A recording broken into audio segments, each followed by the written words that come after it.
Howdy folks, Jamboree here, and I'm joined by Viva Becker, a voice actress who provides the voices of Zoe and Danny in ECHOGEDDON, and we're going to be talking about the 1985 film Clue, which is based on the board game by the Parker brothers. And it's basically about Tim Curry, who plays a butler called Wadsworth, who has invited all these guests to a mansion, and a murder happens, and they have to work out who killed this person. I would say that I would have liked it if it wasn't boring. See, I can see where you're coming from, and I can see it. What I've noticed with the film is that it's very dialogue-driven, and it feels like a play. Play. Yeah, it's got that kind of feel to it. Yeah. Which has its pluses and minuses for me, because on the one hand, yes, it can make a lot of the film very, very dry. It's a very dry kind of film. But it's got very snappy dialogue, and there's a lot of good quips. And there's a lot of jokes that I laughed at, but then afterwards I was like, wait, what did I laugh at? Because it's that sneaky, there's a lot of sneaky jokes just slid in that you don't kind of notice. I'd say the main takeaway that I have for it is, if you want to watch it, then you need to be in the mood to laugh, which may require some beers. That's the thing, it's... And you should watch it with other people, because when it gets to the slow parts, when not many things are happening, then you can entertain each other. And then it'll have a nice balance, I think. That's the thing, I think it starts off promising, but then it slows down once it starts to realise, right, we're running out of ideas of how to take this concept to 90 minutes. And just a little warning, the second half of the movie, it's really sort of half a movie, and then the second half of the movie is Tim Curry explaining the whole first half and going over it, and he goes over it 3 times. See, I'll admit, I love that, but that's because I love Tim Curry so much, and I want to see him reenact every movie that he's been in. Yes. I found that so fun just to watch him.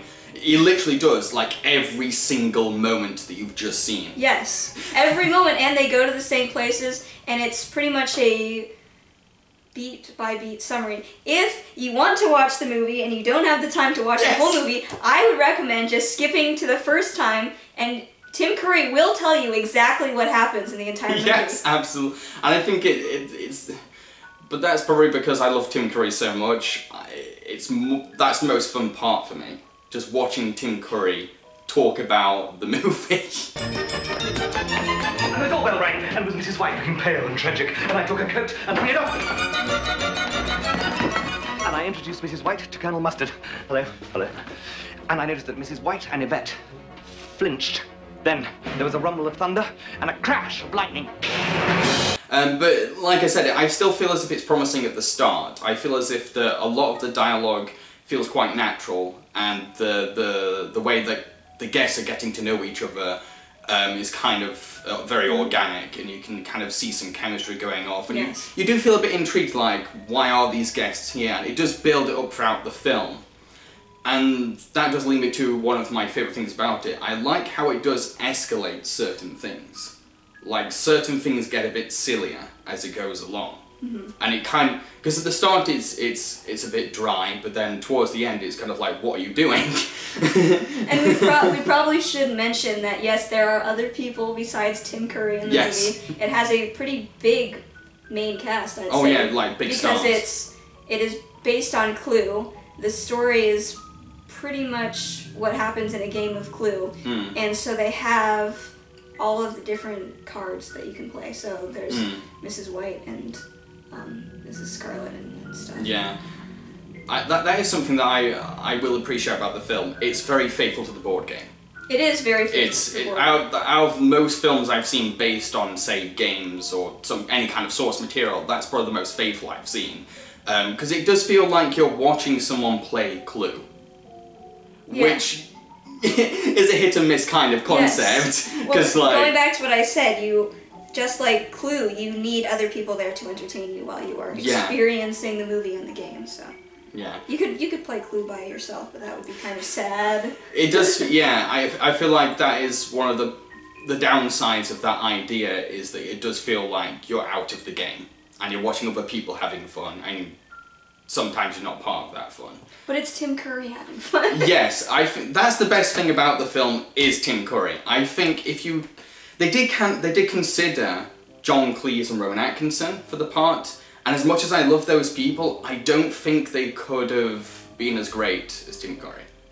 A lot of the humour and a lot of the delivery, it's mainly thanks to Tim Curry that it's so funny and it's so entertaining.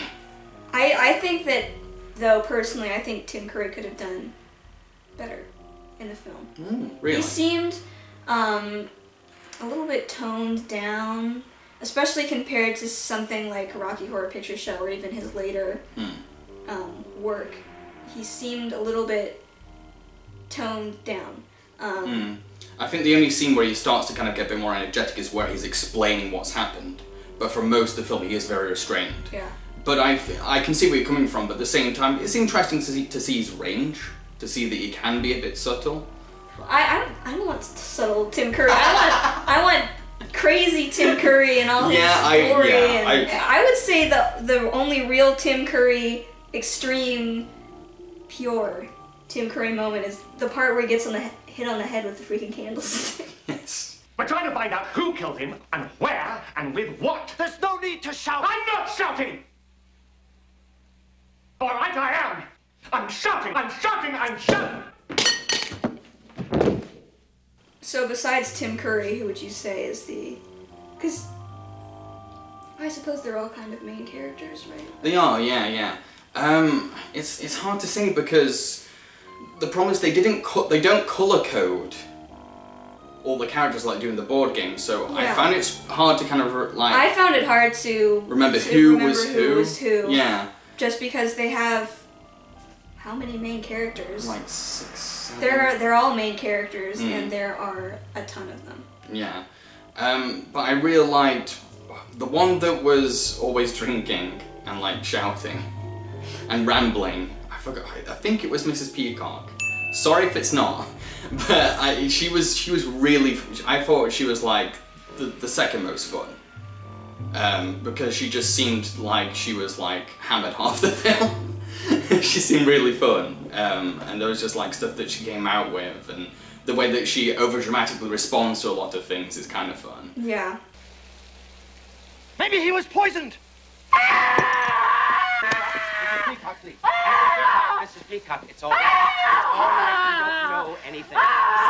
Sit down. Sit down, Mrs. As for the other ones, though, they do kind of play it straight. Especially Christopher Lloyd. Sort of straight. I mean, if you read the dialogue, you think about what they're doing, it really doesn't make any sense. It's very nonsensical. And yet the way that they do it, it makes it seem almost normal, which is where a lot of the humor comes from. Absolutely, yeah. Yeah, but it was still quite surprising to see Christopher Lloyd being restrained. He was probably the quietest character in the film, which is shocking for Christopher Lloyd. he was quite reserved, but I kind of liked that though. I like seeing that other side of Chris, and he still managed to get some laughs doing that. He still managed to be like quiet and subtle while getting a few. I think my favourite part with Christopher Lloyd is where they're slamming the doors when the cop comes in, and like they get into poses to look natural. he just leans back with a pipe. But I also love that Miss Scarlet just smiles, just goes. I will say I did not care for her character. Yeah, she was probably the most annoying one. I was very pleased when we got to the ending and we found out that she was the. Did you do spoiler warning at the beginning? No, but I can put it at before the video. Okay. Yes. Well, when we got to the end and we found out that she was the murderer. It's like the what Agatha Christie one, and then there were none. Where pretty famous story. Lots of murderers get called to an event, and they get locked in the house, and they slowly... I don't know that one. please. Sorry, I'm sorry, I can't save you. Uncultured, that, I believe that that is the name of it. If it's not, then I'm sure I'll get murdered in the comments, but, you know, if you are a cultured person, then you will know what I'm talking about. It's like that, except for kids. I will give it that, though. It is family friendly. It is. Well, there's murder in it, but at the same time, the murder is bloodless and... Kind of. They smear ketchup on the guy's hands at one point, but it's... There is a part where you've got Mr. Body. He has blood coming off of him. Okay, they squirt ketchup on one guy, and another guy gets a little ketchup on his hands, and that is the extent of the murder. It's not really, you know, hardcore murder. Like, kids are not going to be... No. They're not going to be scared or anything. It's like the game, you know, for kids. Yeah, it's a stepping stone to their murder crime films. One bit at a time. Okay, I mean, if you've seen any kids' films these days, they all die anyway, so... Yes.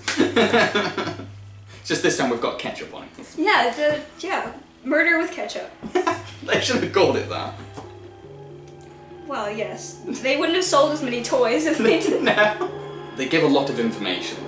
There's a lot of exposition going on, especially towards the end, and there's a lot to take in. And there are points where I'm kind of like, wait, what was his story again? I felt like I needed a bit of a reminder because it's just so convoluted for a lot of backstories, and they didn't really need to be, especially for a comedy. Yeah, that's the thing. I think even now I can't really explain the backstory for any of the characters. Well, I feel like if you played the game, you would have a better understanding. Though really, the game doesn't give backstories. No, it doesn't. The game gives them colors. Yeah. And then you do the voices for them and everything. I mean, it's hard to choose one because I didn't feel particularly drawn to any of them. No. They did have personalities, though. They just weren't likable people. Well, you know, they were probably realistic people, which which means boring. They're a bit. That's the thing. I think they're a bit. But I did like the cop guy at the end. Oh, he was fun. So I would say that's probably my favorite one. That's the only character that I was really drawn to. Did the version you see have 3 endings? Yes. Ah, right. Okay. Did the version you saw? Yes.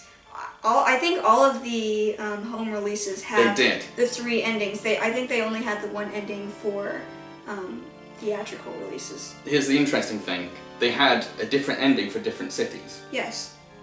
Which is that's a clever way of going about it. That was the whole gimmick of the movie, I think. That's how they were trying to get people in, because 3 endings, you can go see the movie 3 times. Exactly, but then it does cause problems because then the rest of the film kind of clutters up with all these different endings. Yeah, and another thing is if you're the type of person who likes mystery movies and you watch them because you want to find out on your own who the murderer is, you are not going to be able to do it because there are 3 possible endings. Yeah. Well, 4. They had a 4th planned ending. Oh, they did, didn't they? Yeah. Yeah, they didn't end up doing it. So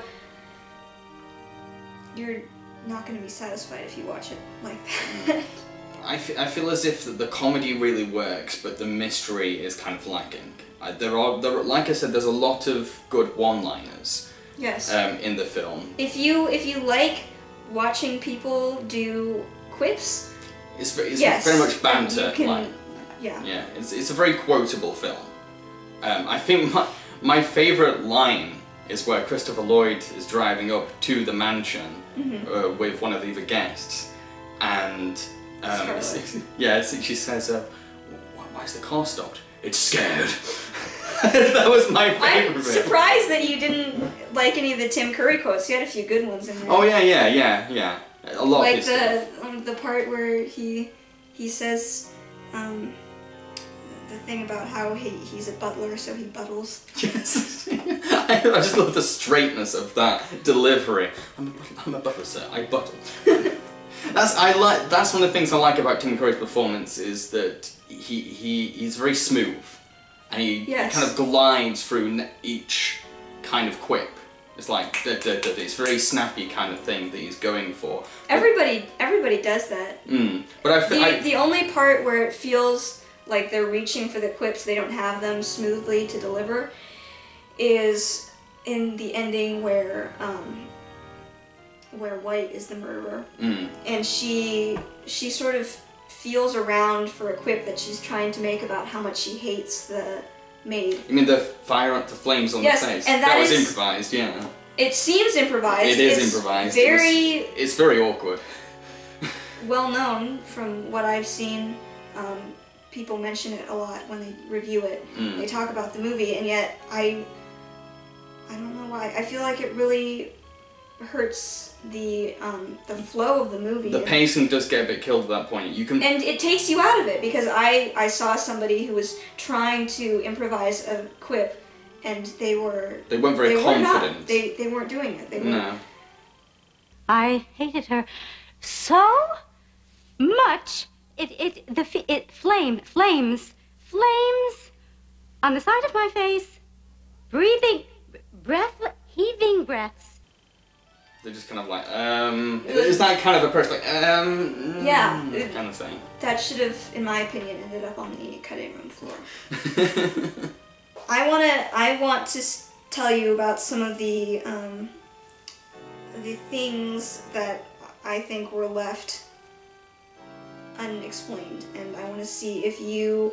Can you hold up the notes, because it just keeps looking like I'm looking down there. There's notes down here that I have. I'm not looking at her legs, okay?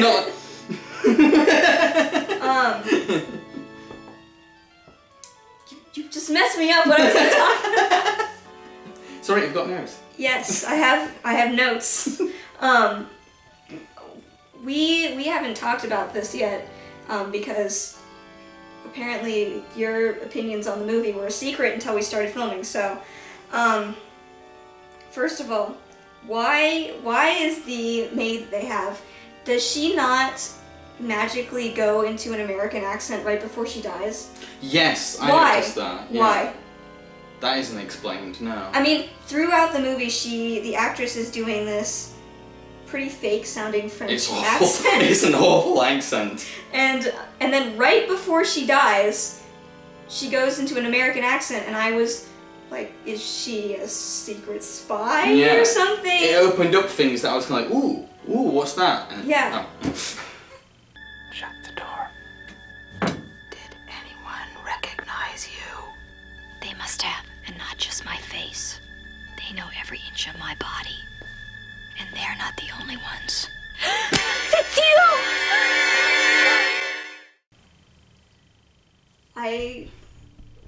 I don't know. I have no explanation for why that happened.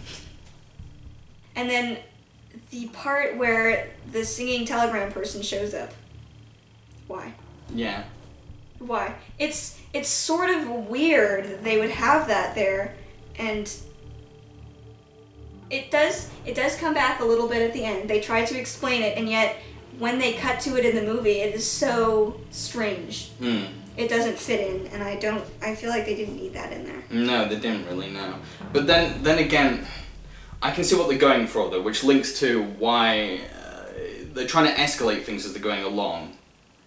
And they're trying to make it sillier and sillier and sillier. I think that was one of their methods, but that is definitely one that stands out, because it's never foreshadowed, and it's just like, oh.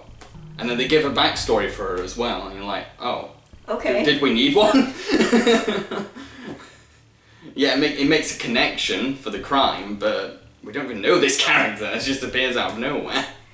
Another character that appears out of nowhere at the door is the last police guy who is in all the endings. He shows up as this religious guy. Yeah. Going door to door and preaching, kind of. Why?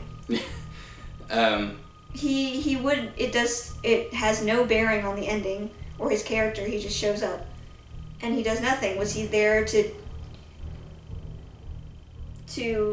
stake out the place, see what was going on? Is it general police procedure to pretend to be a religious person and knock on the door. Especially with the ending where we realise that Tim Curry is an act as well. That makes it even more kind of like, well, why is he doing an act as well? Yeah. And the phone call, there's a phone call to the house from J. Edgar Hoover. Yeah. And why? Nobody takes the phone call either. No. I think what they're trying to do is they're really trying to draw attention to the Cold War atmosphere of the film. They really want to like make that an identity of the film. But the problem is that it only becomes they mention it, but they don't work it in. So no, there it are just pops in now and again. Little like, things that just don't make any sense. Like they accuse another character of being a communist. It's like, okay. It's like, yeah, okay, you are world building, but at last minute.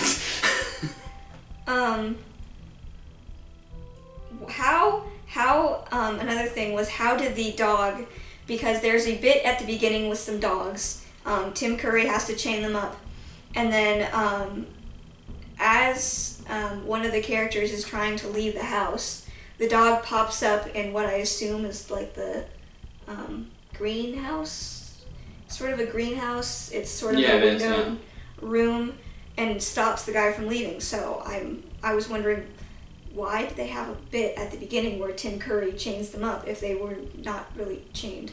Yeah. And the dogs never come back again. They were just there. No, they're just there to kind of explain that one moment of like why Mr. Body can't leave. Yeah. That's about it. But I will admit, when and why does Mr. Body try to leave? Because he was obviously part of the plan. Yeah. In all of the endings, he's kind of knew what was going on, so why would he try to leave? Exactly, yeah. These things don't make sense. There is a lot of... There are a lot of things, and they will never be explained, and they just... They have... I think that's the problem. It's very overwritten. Yes. Which links to my point that it's dialogue driven. And... I say the movie was made to sell toys, and they took the framework of what happens in the game, and they took these actors and they said, here is what happens in the game. You guys say things, it's okay if they don't make sense, but they have to be funny. Yeah. And then they edit it together into a movie, but the movie doesn't make sense. Yeah. So if you like quips, and you want to laugh at things, and you have something else that will entertain you during the slower bits, and you don't care about it not being a good mystery, then watch it. But yeah, I'd say it doesn't have a lot of rewatchability factor in my book. I don't feel like I want to watch it again. I wouldn't unless I was with a good group of people that remember the funny bits. Yeah. I think it's good conversation fodder as well. Like, oh, I remember that bit, kind of thing. But to sit down and watch it, you have to wait for the funny bits. Because then, like I said, most of it is just exposition. Yeah. Most of the dialogue is just exposition. We should make an edit of the movie. We should, the part where Tim Curry explains the plot, so we have that bit, and that takes like 10 minutes, right? Mm. So 10-minute synopsis of the movie, and then a quick compilation of all the quips that are good, and then that is your movie experience right there in 14 minutes. The Tim Curry cut. I'm buying. Yeah. What else did make sense? There were so many things. At the beginning of the movie, the Scarlet character is outside in the rain. She's trying to get her car started, and she is wearing the most butt-ugly coat that I have ever seen in my entire life. Why? Is her character not supposed to be the glamorous, fashionable one? Mm. Yes. So why put her in this butt-ugly coat? I know it's a different era, different fashion era. No, actually, that is one of the things that I liked about it. Is it seemed like it was fairly timeless. Right. I mean, yes, they only have the one phone, and it's sort of attached to the wall, so it's an old-timey phone, and yet at the same time, the hairstyles. Yes. Yeah. The outfits are timeless enough that it doesn't scream 80s, which is when the movie came out. Yeah. like other movies from the '85. I think it helped. Breakfast Club was '85, right? I think so, yeah. Yeah, Breakfast Club was very dated. And this is better in terms of being dated. I'm not going to say anything about Breakfast Club. Don't. Let's quote, Clue is better than Breakfast Club. No, yeah, rip inbox right there. But I think that, okay, that's good that they did that. They have old-timey cars, but you could just assume that they are all lovers of vintage cars. I do like that the cars each have colours representing the guests. Yeah, that's the only color yeah. coding. They could have done better at color coding. That is one of my, again, we mentioned this early on, that is one of my biggest gripes of the film. And I think it's because a lot of the characters are very similar, that it's kind of, it would have helped if you had some colour coding in there. And I'm surprised they didn't, because for the most part they're really into adapting the board game, and they really want to stay. Even the mansion is like almost exactly the same as the board game. And like at the end credits, they have the Clue cards rolling. Though there are lots of different versions of the cards. Yeah. And the characters look different on all the versions. Yeah. I did look that up. I did my research. I wanted to see how much they looked like them, and there are lots of different versions. But in terms of color coding, they did a pretty terrible job. The characters do wear the same clothes throughout the movie because it takes place in this 1 hour period. And they are sort of solid colors, but at the same time, Miss Scarlet is wearing all green. Yes. So she's a green. Mr. Green is wearing all blue. I don't remember what color Mustard was. Plum might have been kind of purple, maybe? The thing is, because the names in the film, they're not the real names. They're aliases. You know? Oh yeah, that was another weird thing. Yeah. Why do they have to be aliases? I don't know. I feel as if they wanted to both, let's adapt the board game, but also make it a bit realistic. Well, the realism got... Yeah. Okay. And then White was in all black. And Peacock was in all mustard. I think another thing that confused me is, but this is probably very personal, I've always known Mrs. White as a maid. Yes, well, yes, that is really, what she looks like in most of the cards. Which really made it very confusing, because when I first saw the cook, I was like, oh, is that Mrs. White? I was like, nope. Yeah, there's also a cook and a maid in this. Yeah. There is a cook and a maid in the game, isn't there? I can't remember. There's a cook and a maid in it.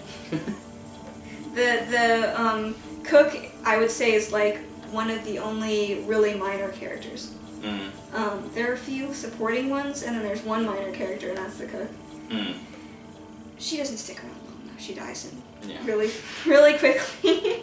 Yeah. She's the first person to die in the movie. Well, you don't really get torn up about because you don't really know her. Yeah. That's. I think she's only there to add a bit of forced tension. Like when we first see her, she has a knife up to Tim Curry, and it's like you're trying a bit too hard there. She is there to die and to make the monkey brains soup. Yes. Those are her two roles. And the maid is there to have a bad French accent and wear what I'm pretty sure is like a maid stripper costume that they got from a strip. Oh, this is for kids, isn't it? It's fine. We can't stop them. It's really short. It covers half of her ass, and her boobs are at pretty impossible heights in this movie. I don't know how they pushed them up so high. Probably tape or something. What's interesting is that apparently the director chose her because she's well endowed, which explains a lot. Well, even well endowed, I'm amazed they're really gravity defying, if you ask me. But still, it speaks a lot for the director. And in the movie, they pull the skirt up so you can, see, which is good. I think that's one of my other problems with the film is that sometimes it's really dry and clever and witty, then suddenly it goes for this cheeky seaside British kind of humour, and it's not British though. Tim Curry's in it, but it is an American movie. But it is going for that kind of carry-on kind of humour at points. It is. It seems very British. Yeah, there's parts where it's like, oh, let's try to do a bit of carry-on, cheeky seaside humour, and it just comes out of nowhere. It doesn't feel. It's not as funny. It's just kind of sleazy. There's a lot of moments you're kind of like, ew. Yeah. And it just makes the characters even more unlikable at points. It's very, well, I wouldn't say un-American, but it really makes fun of America a lot. Yes. It does. Which, okay, I mean, that's fine, but it seems like a lot of jokes are very, because as you said, they're going for sort of the Cold War kind of thing, and making jokes about America. Like, one of the things that they mention in the movie is the House Un-American Committee. Apparently, we have a House Un-American Committee. I did not know that. But apparently, if you do un-American things, the House Un-American Committee is coming for you. And in one of the endings, isn't the blackmailer guy is motivated by how all of the people are un-American. Yes. That is his whole motive. Absolutely. So apparently Mr. Body is the president of the House Un-American Committee. That'd be great. There is something that I've just remembered as well that's interesting, is that Michael McKean's character, who I think was Mr. Green, is openly homosexual. And what I kind of liked was they don't make a big deal out of it. And that's quite surprising for the time. They do have two jokes about they it. They do, but like, it's not dominating his character. It's... And in one of the endings, they say that he's not actually homosexual. Oh. Yes. I didn't notice that. The last ending where everybody was the murderer. He's... Oh, because he's the FBI agent, isn't he? He's the FBI agent. He's like, I'm gonna go home and to my wife. Yeah. Yes, I can see that now. Yeah. Yeah. So they kind of go back on it. Yeah, but in that ending only. Yeah. The other endings are progressive. Yeah, the two other, well, three. Are we counting the unfilmed ending? I really wish they had done that one. Oh yeah, it looks really interesting. I mean, yes, I know it's not the strongest thing, but this whole movie is not the strongest thing. And it would make, in that ending, Tim Curry would have been the murderer of everybody, and the other Tim Curry ending that I mentioned, he didn't kill everybody, he just got everybody to kill. And he gets killed by the dogs.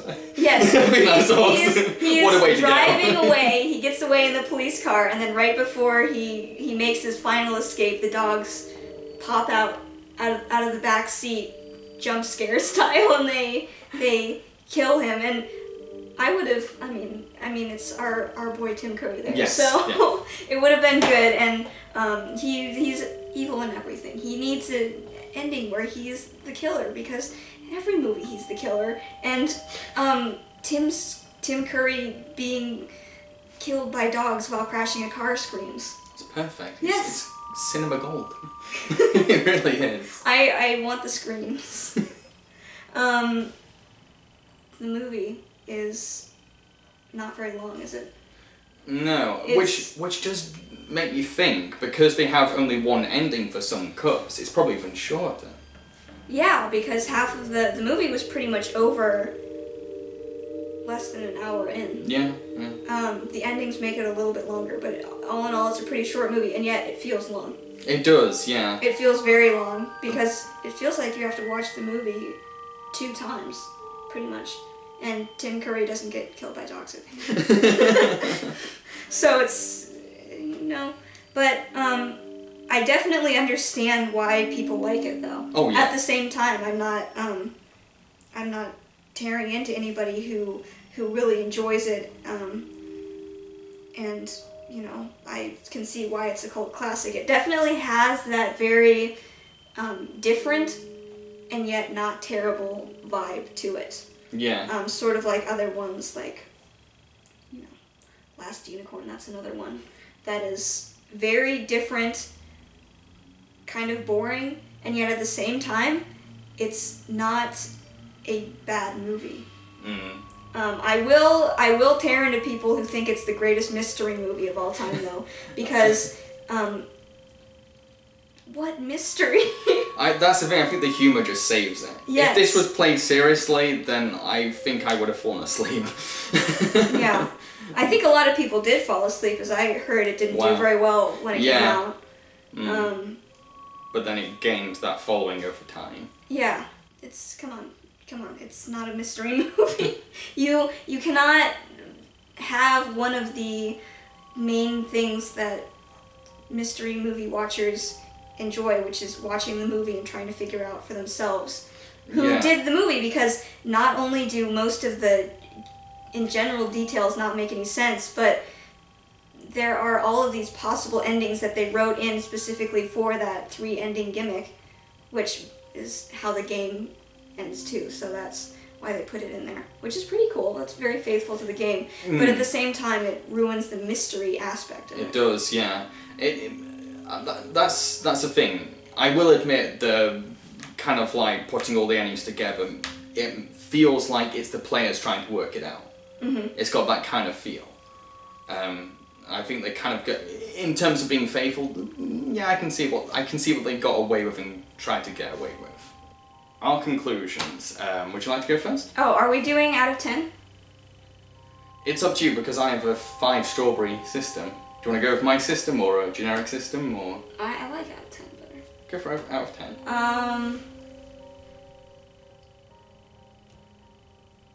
I'm not going to judge you. Don't look at that. Give him what you want. I'm going to go 6 out of 10. Yeah, I can see that. Yeah. So 5 would be average. Mm. And I'm giving it 1 more for the fast dialogue, the quips, Tim Curry, and yet I don't think it's a very rewatchable movie, a very enjoyable movie for you watching it by yourself, a very good mystery movie. It's not for any of those.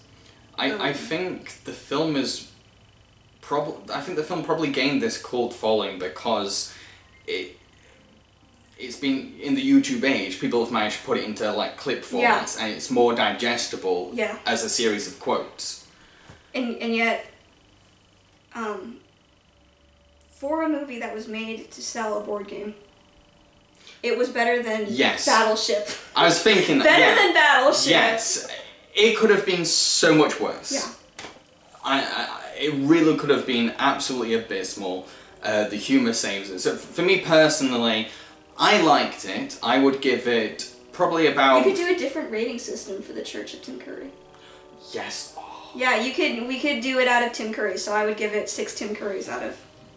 6 Tim Curry screams as he is crashing a car while also being... Yes! Yes. Okay, I'm going to give it probably... Yeah, probably give it the same. If I was doing your rating system, 6 Tim Currys out of 10. Yeah. To translate it to my rating system, that would be 3 strawberries out of 5. Okay. So yeah, I hope that you enjoyed this review. It's actually serving as something that we want to start called the Church of Tim Curry, which is what Viva just mentioned. This is sort of the pilot for it. What we want to do is review as many Tim Curry films as we can. Like each month we can do a Tim Curry film. So if you have any suggestions for like a Tim Curry film you'd like us to talk about, or a Tim Curry film you feel like will give us a lot of material to discuss, then let us know in the comment section. And if you want to be a real bro, please send this video to Tim Curry just so we can tell him, Tim Curry, we love you very much. We do. It's why we're setting up this church for you. We adore you. You are our Lord and Saviour. You keep us entertained. You were really funny and psychic. you are. The great thing about Tim Curry is that it doesn't matter what role he's in, he's having fun. He's loving the acting. Yes. That's what I love about him. He never looks like he's bored. The anti-Russell Crowe. Yeah, he always looks like he wants to be there. Even if the film is terrible, he's like, screw it, I'll do a silly accent. Well, he's British. He's always doing a silly accent. Thank you. So yeah, let us know in the bottom, and please go over to Viva's website as well. I'll link it here. She's a fantastic, talented voice actress. If you're working on a creative project, please consider her because she's brilliant at what she does. And check out ECHOGEDDON as well, where she plays the two lead characters of Zoe and Danny. Cheerio, folks. You're not going to say bye? Bye.